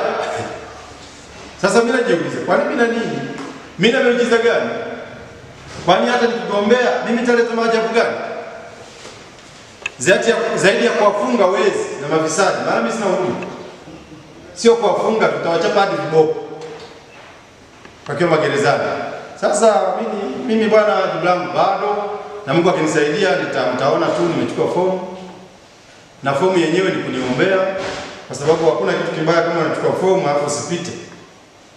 Unaweza kukaa miezi miwili huko kitandani na hapo kazaliwa kiharusi, kazaliwa pressure, madizeli, mafuta, yote akajaa mwilini. Kwa hiyo nikuombeana sana. Na uongozi sio ukimbilia, uongozi ni mgumu. Unapotaka kuchukua fomu lazima muombe Mungu akuongoze. Na kuna wengine pia wananiombea mabaya, wakiamini nikiwa mbunge watapata tabu, wakati mimi siko hivyo. Uongozi huwezi kutumia mabavu badala ya sheria. Nchi yetu inaongozwa kwa katiba. Katiba ndio sheria mama. Huwezi ukamuonea mtu kwa sababu ya chuki zako ukampa adhabu. Binadamu ama mtu anaadhibiwa kulingana na kosa lake kwa mujibu wa katiba ambayo ndio sheria mama. Tunaangalia sheria inasemaje. Bwana Makongo amefanya makosa. Tunaangalia sheria. Sheria gani itamkuta na makosa Bwana Makongo? Ama atakutana hana makosa, tunamwachia. Lakini watu wengi wananiogopa, wanasema mimi ni mkali. Mimi sidhani kama ni mkali hivyo, na mimi sio dikteta. Na mimi nadhani sheria ndio muhimu sana. Kwenye kiongozi yoyote lazima ufuate sheria. Sheria ndio kila kitu. Kwa hiyo mnaoniogopa msiniogope sana. Hata siku nikiwa mbunge, Mungu akinisaidia ingawa sijatangaza, msidhani kwamba mimi nakuja kukamata watu tu hovyo. Hamna. Unapokuwa kiongozi unawasaidia zaidi ya 6. Huwezi kuonea mtu. Mwana harakati, kwanza mimi nikupongeze. Mimi sina swali, lakini nikupongeze kwa juhudi zako ambazo umezifanya kwenye taifa hili. Kwanza kufafanua mambo mbalimbali ambayo rais wetu ameyafanya. Asante. Kama utekelezaji wa ilani kwa miaka 5. Mimi nakupa pongezi nyingi kama ulivyosema. Ninasema tu kwamba wewe endelea. Sisi tupo, vyombo vya habari vipo na vyombo vya habari vipo, sisi tuko nyuma yako. Tunakushukuru sana, tunaomba uendelee na wewe karibu sana. Nakushukuru bwana. Unajua ni wachache ambao wana appreciate kazi ya mtu. Unaamini kwamba anachokifanya ni sahihi. Tunamsaidia rais, sio kwamba anatutuma. Mimi sijatumwa na Magufuli wala Ikulu wala sisi wala chama chochote. Lakini hata wakati wa Mwalimu, wakati anapigania uhuru wa nchi yetu, na nafikiri wewe unajua kuna watu walikuwa wanachanga ng'ombe, mbuzi, wakati wa vita Idi Amin, vijana walikuwa wanakwenda wajitolea JKT, wanakwenda vitani. Wengine walitoka nyumbani kujitolea, yani ule uzalendo wa kweli ulikuwepo wakati wa Mwalimu. Kwa hiyo lazima nchi kama nchi iendelee kuwa na watu ambao moja wanaheshimu uongozi uliopo, lakini pili kuhakikisha kwamba nchi yetu inapata watu ambao ni waadilifu na waaminifu na wenye kufia nchi yao kama sisi. Kwa mimi nakushukuru Bwana Wanyonyi, bwana. Nakushukuru sana. Ubarikiwe. Ingawa ni vita. Wanasema vita ni vita bwana.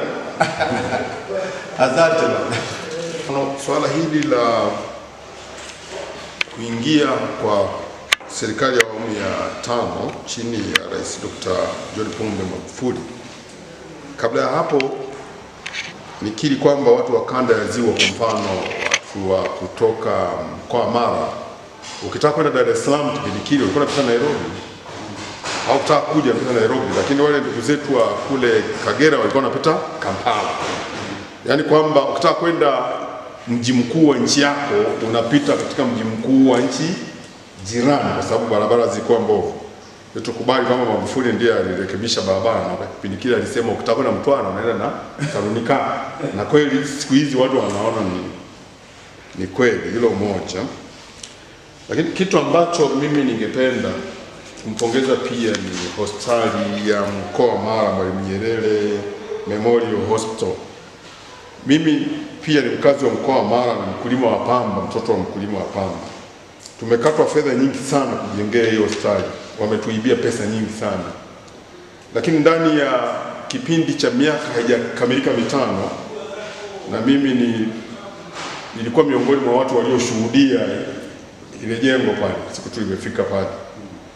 Na hata nimekuwa nikitoa ushuhuda kwa wenzetu kwamba ile hospitali waliotukata fedha sasa hivi inakaribia kuisha kwa fedha ya Magufuli. Tuseme fedha za Magufuli, maana alikuwa muujiza, wamechukua fedha za watu, hakuna chochote kilichotokea pale. Kitu ambacho Watanzania wengi wanapenda kuzungumza ni juu tunapoambiwa kuhusu deni la taifa kwamba linaongezeka. Jambo kama hili lingewekwa wazi ili Watanzania waweze kufahamu kwa nini deni la taifa linaongezeka. Kingine ni juu ya umeme, kwamba umesambaa katika vijiji zaidi ya 9,000 leo, lakini kuna baadhi ya wanavijiji hawajapata umeme na wanaambiwa wachange fedha nyingi. Na thubutu kusema hili kwa sababu mbunge wa Msoma Vijijini alipoulizwa juu ya jambo kama hili, anawaambia wananchi kwamba waende wakalipe tu fedha ambazo TANESCO wanataka, la sivyo wakae wasubiri mpaka mwisho, kwa sababu yeye aliondolewa kwenye wizara hii. Kwa kweli kuna baadhi ya viongozi katika nchi hii, ingawa bado wanaomba, wangestahili kutupwa kabisa, maana ni watu ambao hawana msaada kwa rais. Hawamwambii rais uvivu au uzembe wa baadhi ya watumishi serikalini, na wanasababisha kilio cha wananchi. La mwisho, ulituambia kwamba kama itawezekana tutengeneze forum ambako tutajaribu kueleza ile potentiality ya mkoa wa Mara, madini yaliyoko hapa, kwanza ile watu tu walioko hapa, maana watu ni vyanzo vya mapato pia. Watu wakiwa wengi kama China wanaweza kuleta uchumi mkubwa. Watu walioko mkoa wa Mara, makabila zaidi 23, kwamba wanaweza kutumia ardhi iliyoko hapa na vitu vingine ili kujiletea uchumi. Lakini kwa nini mkoa wa Mara bado chini? Tumesema kwamba na wenzangu kwamba tukae tufanyie kazi jambo hili. Tutakapokuwa tayari tutajaribu kuambia kwamba tumefika hapa na hapa, na tungejaribu kufanya forum, na tunakusudia kuwaita watu wasomi hata kutoka baadhi ya vyuo vilivyoko katika mkoa huu, hasa hapa mjini Bunda, ikiwemo chuo cha walimu Bunda na baadhi ya watu wengine ambao tunaweza tukawapata, wakiwemo hata baadhi ya maprofesa. Tujadili kwa pamoja kwamba tunawezaje kuondokana na hali duni, ile poverty line, kwa kutumia vile vitu vilivyoko hapa na hata miundombinu iliyoko hapa. Tumejaribu kuitaja maji, sijui na nini, ili kuhakikisha kwamba wananchi wa mkoa huu wanaondokana na ule umaskini. Asante sana. Kwanza nikushukuru ndugu yangu Ndamba, ingawa umeniuliza swali moja ambalo linatakiwa lijibiwe na wataalamu wa mambo ya Wizara ya Fedha na Deni la Taifa, lakini mimi kwa taarifa nilizonazo tu kutoka kichwani kwangu, na kwa sababu pia nasikiliza na kufuatilia baadhi ya vyombo vya habari, deni la taifa la Tanzania ni himilivu, halina athari bado kwa nchi yetu. Marekani inadaiwa na China USD trilioni 13. Marekani inadaiwa na China USD trilioni 13. Na unaambiwa ni taifa la 7 kwa watu wenye maisha mabovu na mabaya, Marekani, lakini ndio taifa lenye uchumi mkubwa na teknolojia kubwa. Kwa hiyo Tanzania, deni la taifa ni himilivu, na sidhani kama lina athari kubwa kivile, na ukiona mpaka tumeingizwa, wanauchumi watanisaidia, tumeingizwa kwenye uchumi wa kati na World Bank, maana yake tunakaribia kujitegemea, na kujitegemea maana yake ni kuondokana na madeni yasiyokuwa na tija kwa nchi yetu. Yes. Kwa hiyo, lakini pia hakuna nchi isiyokopa. Mtu mmoja tu unashauriwa ukope. Yaani unapokopa ndio unapata maendeleo. La msingi unakopa kwa sababu gani na kwa muda gani? Mara mwingine anaweza kakopa akaenda kukaa Nairobi, anakula bata, kazi na bata, alafu ana watoto 7 wanadaiwa karo, yeye kwa Nairobi anakula bata. Kwa hiyo nadhani kwa deni la Tanzania ni himilivu kwa mujibu wa Waziri wa Fedha Dr. Mpango, nilimsikia akizungumza ni himilivu, bado halina athari kwa taifa. Lakini pia kukopa ni muhimu ili uweze kupata maendeleo. Kwa mtu mmoja, kwa serikali, kwa familia, kwa kaya, kukopa ni muhimu. Kwa hiyo nadhani deni hilo linahimilika na tunahitaji kukopa bado ili kwenye miradi mikubwa kama hii kwa kushirikiana na makusanyo ya ndani ili miradi ifanyike. Lakini umezungumzia habari ya umeme. Bado kuna mavijiji mengi yamepata umeme, lakini kuna watu wamelipa fedha zao hawajawekewa umeme. Nadhani Wizara ya Nishati inajitahidi kwa kiasi chake, hasa Dr. Medad Kalemani anajitahidi sana. Ndio maana nikasema, unajua Rais Magufuli ni rais, lakini amekasimu madaraka kwenye ngazi ya waziri mpaka ngazi ya kijiji. Kumbuka kuna mtendaji wa kijiji, yaani rais anawakilishwa na mtendaji wa kijiji kama serikali. Mtendaji wa kijiji ni mtumishi wa serikali na analipo mshahara na serikali. Kwa hiyo haya mapungufu ya watu wamelipa hela hawajawekewa umeme, haya ni ya viongozi wenyewe, wala sio mambo ya rais. Na nadhani hata waziri hajui. Kalemani amefanya kazi kubwa sana. Sababu mimi mwenyewe natoka Mabonde Kuinama. Mimi ni kati ya Watanzania wachache wanaotoka nchi mwishoni mwa Tanzania. Na sio mwishoni tu, maeneo maskini kabisa. Mimi na kutoka jimbo langu, mimi nadhani kwa mujibu wa takwimu ni maskini kuliko jimbo lolote Tanzania. Na ni kweli, sababu maskini wa Mwibara tunauona na tunapita na tunaona kwa macho hivi. Ndio maana nikasema watu wa Mara wamuombe Mungu, watu wa Mwibara wamuombe Mungu ili wale wajumbe wa mkutano mkuu wa CCM wa kila jimbo wapitishe mbunge ambaye ana uchu wa kuwaletea maendeleo, mwadilifu, mzalendo na ambaye anaongea lugha moja na rais wa nchi yetu. Tunahitaji watu wa namna hiyo. Watu wa Mara wanataka kuomba, maana wanaoleta kitabu pia ni wale wajumbe wa mkutano mkuu wa CCM wanaopiga kura za wabunge. Mimi napenda kwamba mtu akitoa pesa kula, lakini kura mpe mwingine kabisa. Lakini mtu anakupa 30,000 mwishoni na unamchagua huyo wakati unajua kabisa ni bogus. Kitu cha ajabu sana. Kwa hiyo bwana Mramba, nadhani kwenye swala la umeme serikali imejitahidi kutoka 1700 mpaka 1900, ni achievement kubwa. Na nadhani matatizo madogo tu ya ufuatiliaji. Tunahitaji wabunge ambao anajua kwenye kijiji fulani kuna watu fulani wamelipa wapelekewe umeme, na mbunge afuatilie TANESCO katika eneo husika na wale watu wawekewe umeme, kwa sababu washalipa, ni Watanzania, wanahitaji kupata umeme kwa sababu ni Watanzania, na hata kama sio Watanzania ni haki yao. Umeme ni haki ya msingi, katiba Tanzania apate umeme. Kwenye kongamano hilo utakapokuwa tayari bwana, niambie. Nilishasema nitasponsor, mimi nitadhamini. Kama tutaongelea ukumbi huu, mtaita wanafunzi wa vyuo ama waandishi wa habari kutoka Mwanza. Mimi nashauri waandishi wa habari wa Musoma mjini, waandishi wa habari wa Bunda, waandishi wa habari wa Tarime, Serengeti, yani wa mkoa mzima wa Mara.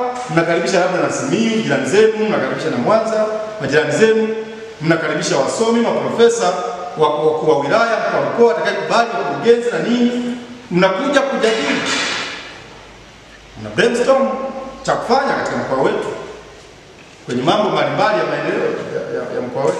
Kwa mimi nitadhamini bwana, nitadhamini chakula, nitadhamini nauli kwa waandishi watakaotoka mikoani, nitadhamini ili mje mzungumze, mtafute way forward tunaweza kupata maendeleo kwenye mkoa wetu, kwenye wilaya yetu ya Bunda, kwenye taifa letu, na namna gani tunaweza kumsaidia Rais Magufuli ili aweze kutimiza malengo. Kwa hiyo mimi bado niko pale pale, nyinyi mjiandae tu, tafute utaratibu, mimi nitawasaidia kwa sababu maendeleo ya nchi yetu yanaletwa na Watanzania wenyewe, na ndio sisi, mimi na wewe na yule, ndio tunaleta maendeleo kwenye nchi yetu. Kwa hiyo mimi bado nasema CCM wana nafasi kubwa ya kuletea Watanzania maendeleo. CCM kama CCM. Pia vingine hivi hamna kitu. Lakini CCM pale kuna watu ambao hawafai kabisa. Na siku CCM ikipata marais wanaofuata kama Magufuli kama watano, marais aina Magufuli, tunapiga hatua kubwa sana. Sababu CCM ilikuwa ni chaka, yani kilikuwa ni kichaka hivi cha wezi. Mimi nasema yani wale majizi wale walikuwa wanajificha CCM, wanaiba, mimi ni CCM. Wananchi wanalia, wana vituo vya afya, wana madawati, wana nini, anasema mimi ni CCM. Wakipewa tenda wakamilishe kwa sababu yeye ni CCM. Rais Magufuli ametoa hiyo takataka zote, katoa hizo. Kwa hiyo tunahitaji CCM ibadilike. Kama Rais Magufuli ambavyo amebadilisha na anakibadilisha hiki chama, basi na wana CCM wote wajigeuze, wajivue gamba, wawe kama Rais Magufuli. Tutapata maendeleo. Kwa sababu hakuna kitu kibaya sana wewe unakuwa mbunge miaka 10 halafu jimbo lako halina mradi wowote wa maendeleo, halafu wananchi wanakuona wewe umejenga, umenunua gari 7, una mahoteli 10, siji una miradi ya kwako wewe na familia yako, halafu unaacha watu hao wako ndani ya sisi. Kwa nini sisi watu kama hao inaendelea kuwa nao? Anakaa miaka 15 ndani ya bunge, anajiletea uchumi yeye mwenyewe, halafu wananchi wake pale hakuna hata mmoja. Ukienda kwenye familia zile kaya maskini zile, unaweza ukalia. Kazi ya mbunge ni kujua kwamba ndani ya jimbo langu kuna vijana wangapi wamemaliza vyuo vikuu wako mtaani. Ndani ya jimbo langu kuna kaya ngapi maskini. Ndani ya jimbo langu hatuna umeme, nyumba ngapi wamelipia hawana. Ndani ya jimbo langu hakuna maji, na kwa nini hakuna maji? Ndio kazi ya mbunge.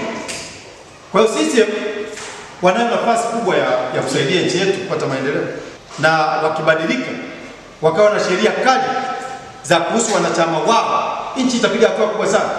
Yaani ukali uanzie ndani ya CCM, sio serikali. Ndani ya chama mle kuwe na watu wakali. Mwanachama wa CCM akipatikana na hatia ya hujumu uchumi, funga miaka hata 100. Ili serikalini kuogope kwamba kama mwana CCM huyu amefunga miaka 100, sisi serikalini tukikosaje? Sio tutafungwa 200. Kwa hiyo mambo yaanzie ndani ya chama, alafu yaende serikalini. Sababu kuna watu wanatumia chama kunyanyasa Watanzania wasiokuwa na hatia. Kuna watu wanatumia chama kunyanyasa watu wasiokuwa na haki. Kisa yeye ni CCM, ananyanyasa mtu ambaye sio CCM. Nchi hii ni ya Watanzania. Kwa hiyo tunashauri wana CCM wajigeuze kama Rais Magufuli alivyo. Wafuate nyayo za Rais Magufuli. Wafuate nyayo za Mzee Mangula.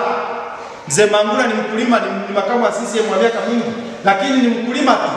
Mangula hawezi kuiba. Makongoro Nyerere hawezi kuiba. Rais Magufuli hawezi kuiba. Majaliwa hawezi kuiba.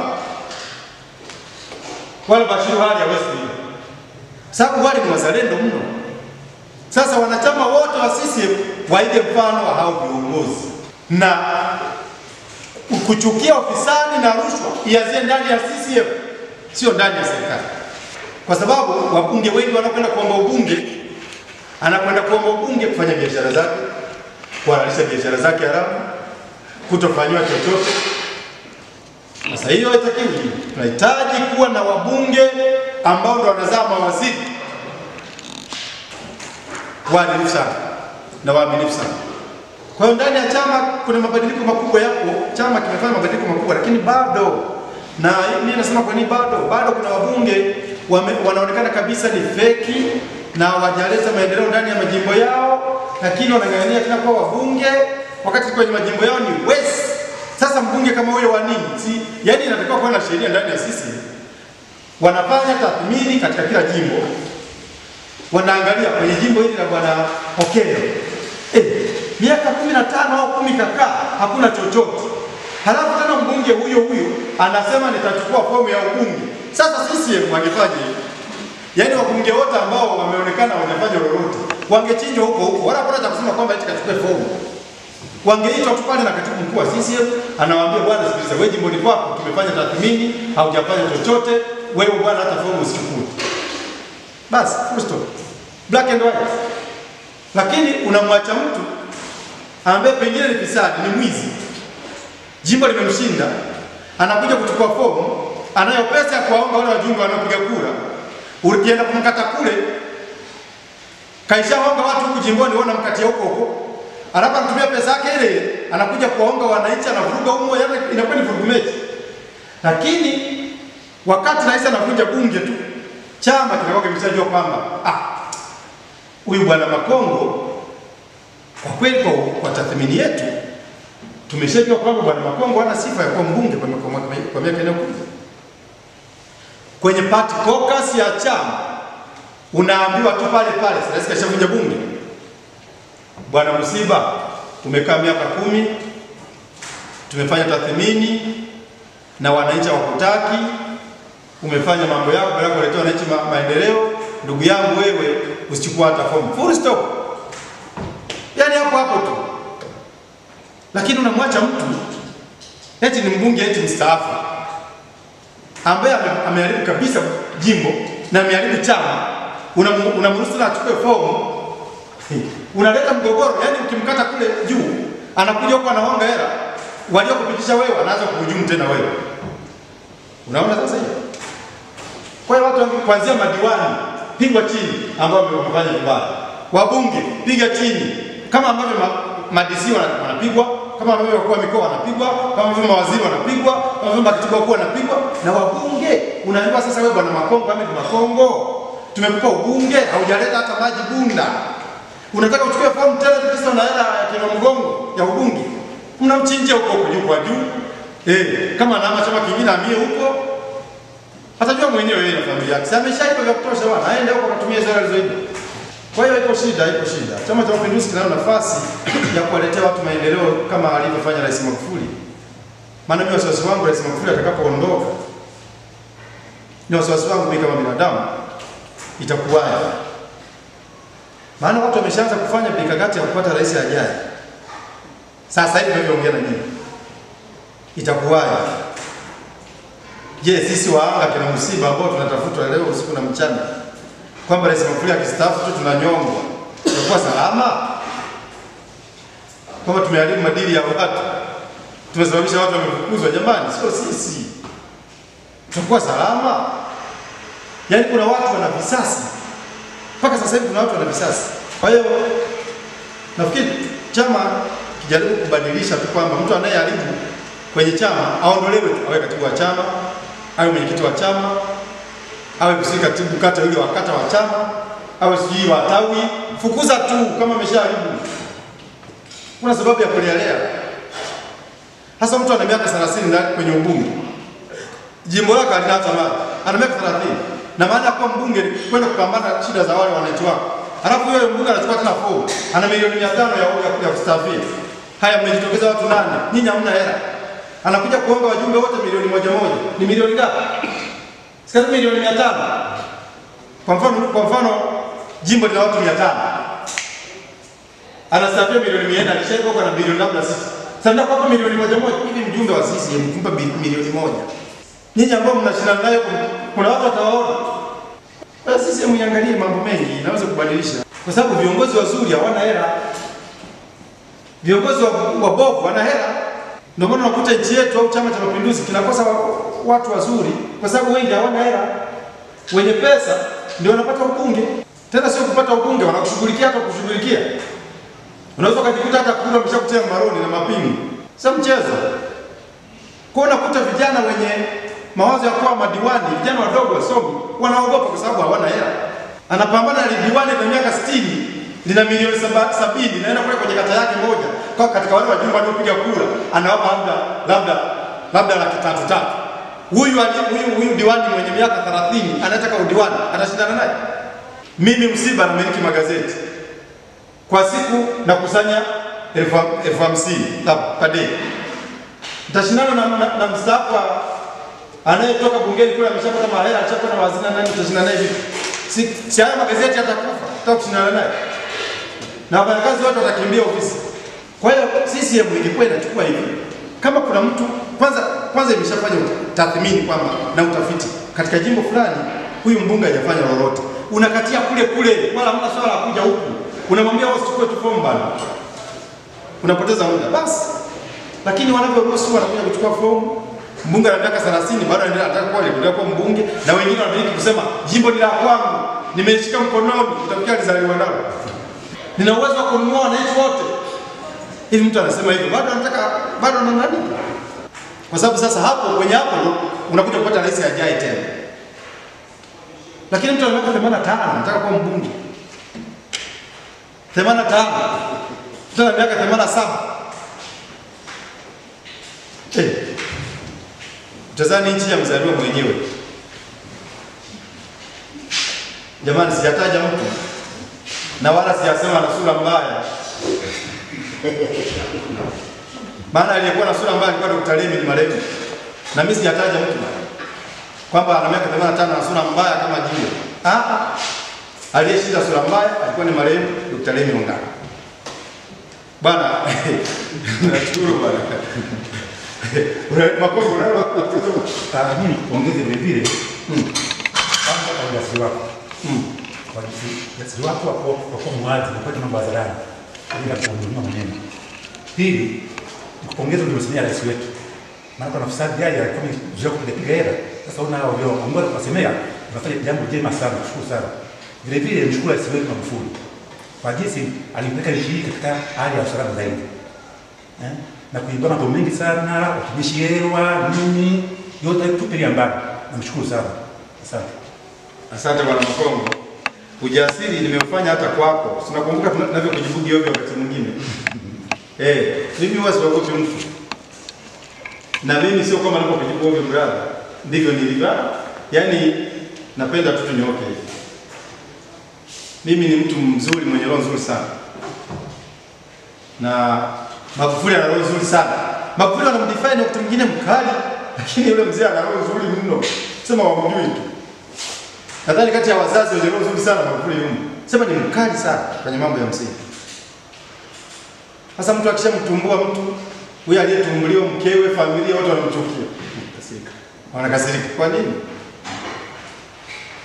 Lakini nadhani mimi Makongo nimshukuru pia kwa sababu sio mimi peke yangu. Waandishi wa habari ndio mnaomsaidia sana rais. Unajua tatizo waandishi wa habari nyinyi hamjui umuhimu wenu. Ndio maana mimi nilisema ninafikiriaga kuwasaidia waandishi wa habari kupitia kitu, lakini sijawa na uwezo mkubwa. Na kwa nini tusitoe hata tuzo kwa waandishi wa habari? Yaani tuzo itolewe na serikali. Sio watu binafsi. Kwa sababu waandishi wa habari ndio pekee ambao wanawafahamisha wananchi kwamba Rais Magufuli anafanya hiki na hiki na hiki. Lakini ndio watu wa mwisho kwenye maendeleo. Kwa nini? Kwa mimi siku zote nawaza na nadhani kabla Mungu hajanichukua, nadhani nitakuja kufanya jambo kubwa sana kwa waandishi wa habari na watu wanaoamini. Nataka waandishi wa habari wawe na furaha. Sio kabla kutoka nyumbani kwake anawaza, nikirudi nyumbani mke wangu ataishi nini? Ataishi na familia yangu. Nawaza kufanya hivyo kabla Mungu hajanichukua. Kwa sababu ninajua Rais Magufuli alishauri kwamba muwe na sikuwa naongea na mahariri, alishauri waandishi wa habari si wawe na sakosi, kuna kitu alishauri kizuri. Lakini naona hakijafanyika mpaka leo wala hakuna hatua zilizochukuliwa. Kwa nini? Mimi nimekuwa mwandishi wa habari wa serikali, kuna mtu aliyekuwa anajua miaka mingi. Lakini nimetoka humo nimekuwa na kampuni yangu binafsi. Nimeajiriwa. najua shida za waandishi wa habari. Ndio maana nasema tutafute namna ya kuwasaidia waandishi wa habari. Wana mchango mkubwa ambao uthaminiwi. Yaani utambuliki. Sasa hivi ukienda kijini kwetu pale, kuna mtu anaangalia taarifa ya habari anasema Magufuli amezindua mradi fulani. Kupitia kwa nani? Ni mwandishi wa habari. Ana report. Lakini hathaminiwi. Wengi wanafanya kazi za kujitolea. Nikiongelea waandishi wa habari kuna mambo mengi naweza nikaongea afu nikauzi wapi. Sababu najua mimi mwenyewe na ofisi. Waandishi wa habari wanaajiriwa, hana bima, lakini ana mke na watoto. Akiumwa anaanza kuhangaika. Msiba uko wapi? Msiba, kwa sababu hana bima, hana uhakika wa maisha. Na bima peke yake inaweza kumsaidia mwandishi wa habari. Na waza kwamba siku moja serikali itambue mchango wa waandishi wa habari, hata iwakatie bima waandishi wa habari. Hata bima. Akiugua yeye na mkewe na watoto atibiwe. Mwandishi wa habari anaanza kazi na miaka 30, 24, 18, 19, anafikia miaka 60. They have got nothing kwa miaka yote hiyo. Sasa inahitaji mtu ambaye kichwa chake kinafanya kazi vizuri na anayeweza kuthamini na kushauri serikali kwamba tuangalie waandishi wa habari namna gani tunaweza kuwasaidia. Sababu waandishi wa habari ndio wanaofikisha ujumbe kuliko mtu yoyote, lakini ndio ambao wako mwisho kimaisha na wathaminiwa. Je, ni kwamba serikali ina kodi kubwa kwenye vyombo vya habari kupelekea wamiliki wa vyombo vya habari kutowalipa waandishi wao? Tufanye nini ili pengine kama ni kodi, vyombo vya habari vipunguziwe kodi ili waandishi wa habari walipwe stahiki zao vizuri, ikiwemo bima. Kama kuna waandishi wa habari wa kujitegemea tunawatambuaje, na akipata matatizo anasaidiwaje? Sababu duniani hapa tunapita. Lakini hayo ni mawazo yangu, labda kwa sababu mimi nimeshapoteza wazazi, kwa hiyo wakati mwingine naongeaka tu. Ndugu yangu msiba kwa waandishi hivi. Wangepatikana watu wa hivi, nadhani serikali ingefanya mambo vizuri sana. Hata upinzani mwingi ungepungua tu automatically. Mimi nikushauri kitu kimoja, utusaidie ili na serikali ipate nguvu. Mimi naona kuna watu ambao hawafanyi jukumu lao jinsi linavyotakiwa. Watu hao ni maafisa habari wa serikali na wametapakaa nchi nzima. Mpaka halmashauri yako hapo, halmashauri ya nchi, na serikali inafanya vitu vingi. Lakini hata siku moja, mimi kwa uzoefu wangu hapa mkoa wa Mara, sijawahi kuona afisa habari wa mkoa ameita waandishi wa habari kama ulivyoita kutoa ufafanuzi au mambo fulani ambayo serikali imefanya, au mambo fulani ambayo yanatatiza wananchi. Wananchi wananung'unikia dhidi ya serikali. Sasa hebu wewe aona unayofanya, lakini wewe hauna jukumu pale. Wewe ni mwanaharakati, unapata data, unapata vitu ambavyo vinaenda kwa watu ambao wanauelewa, wanaelewa kwamba nini kinafanyika. Sasa hata ile sheria ya vyombo vya habari imewapa hawa watu fursa nzuri sana ya kutoa ufafanuzi wa vitu vinavyofanywa na serikali. Hatuwezi kusubiri mambo yanafanyika wilayani hapa, kwa mfano barabara hizo zinazosema umeme na nini. Watu wako wazungumzia, wanatoa maelekezo, wanatoa ufafanuzi, serikali inafanya nini, changamoto zilizopo ni nini. Hivi hawa watu, na hivi majuzi kama sio mwaka jana, mapema mwaka huu, serikali iliwapa semina. Ilikuwa naona wanapewa maelekezo nini wafanye. Kwa hiyo serikali ya Rais Magufuli ni nzuri kweli, lakini kama ambavyo umezungumza, kuna watu ambao wanaishika miguu. Hebu utafute namna kwa jinsi wewe unavyoweza, na serikali ni kubwa, vyombo vingi na nini, hawa watu waelekezwe ili wasaidiane na vyombo vya habari. Wakitumia vyombo vya habari katika maeneo yao, nadhani kuna kero nyingi sana ambazo hazieleweki kwa kuwa tu watu wafahamu, lakini watu waelekezwe wafahamu. Mimi napenda sana watu kama wewe, watu wanaokuwa wazi, alafu anafafanua kitu, ajali kwamba nini kitatokea, lakini mradi aeleze ukweli. Kwa mimi nadhani waandishi wanafanya kazi kubwa kama nilivyosema, lakini baadhi ya wanasiasa hawafanyi vizuri. Wengine ni waongo, wadanganyifu, wanakueleza kitu, kesho unakuta jambo lile kueleza si kweli kama alivyoeleza. Sasa unabaki unashangaa, hivi huyu alitaka tu apana, alitaka tu atoe maelezo haya kwa ajili ya hatimaye hata baadhi ya wananchi wanaanza kuona baadhi ya waandishi kwamba wanatoa vitu visivyokuwa na evidence. Lakini mimi nipende tu niseme hawa maafisa habari wetu hebu wakae vizuri kukaa na waandishi wa habari. Na kama tukifaulu Magufuli akichaguliwa awamu ya pili, mimi naamini atachaguliwa na ataendelea awamu yake hii ya pili, wafanye majukumu yao ipasavyo, nchi ikae vizuri. Asante sana. Aisee Okero, asante. Dr. Abbas naye amesikia. Sababu Mwakembe ni mwanahabari, Dr. Abbas ni mwanahabari. Wote ni madokta. Wamesikia. Maafisa habari wa serikali bado wako wiki. Nahitaji fagio kuanzia ngazi ya wilaya, fagio mpaka taifa.